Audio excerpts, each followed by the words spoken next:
नमस्कार, मी प्रमिला झांबरे. तर आता पावसाळा सुरू आहे. पावसाळा सुरू असलं म्हणजे बटाटा भजी, असं कांदा भजी, कुठलं तर असं तळलेले पदार्थ खाण्याला मजा येते आणि छानही वाटतंय. तर मी आज बनवते मकापासून मकाचे वडे बनवते. इथं मी मकाचं पीठ घेतले.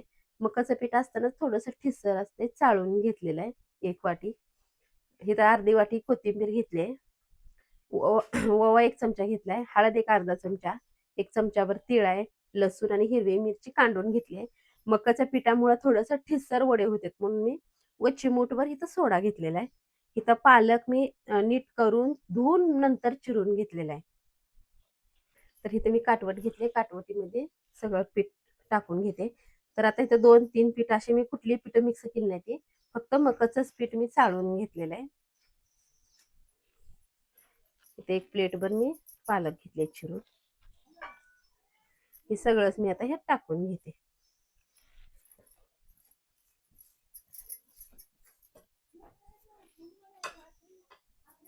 इथं चवीनुसार मी मीठ टाकून घेते. थोडंसं पाणी थोडंसंच पाणी लागणार आहे. थोडंसं पाणी ओतून तिंबून घेते मी.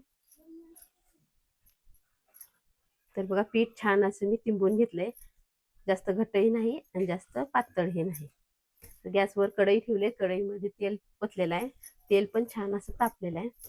मी आता हे जे एक वडे करून घेते.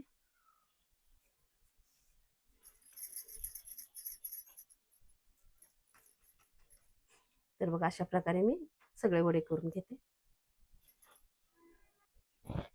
तर आता हे जे वडे करून घेतले ते मी तळून घेणार आहे. तिथं अजून पीठ आहे थोडंसं, अगोदर हे तळून घेते.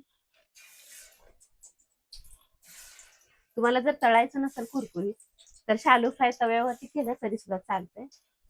तेल भरपूर आहे त्याच्यामुळे मी वडे भरपूर सोडून घ्यायला लागले.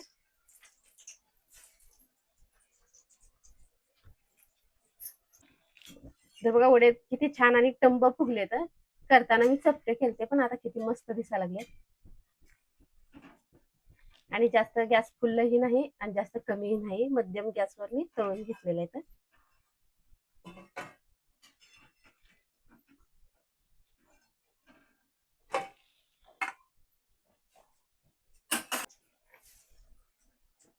तर बघा आता राहिलेले पण सगळे वडे मी अशाच प्रकारे तळून घेते.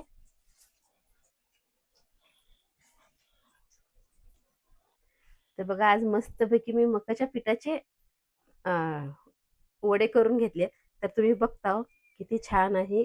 असे पोकळ झालेत, निब्बर झाले नाही, ते पूर्ण कडेपर्यंत तळून घेतलेलं आहे आणि कुरकुरीत असे मी आज वडे बनवलेत. पाऊस सुरू असताना असं वडं खाणं म्हणजे खायची मजाच वेगळी. तर तुम्ही हे अशा प्रकारे बनवून बघा.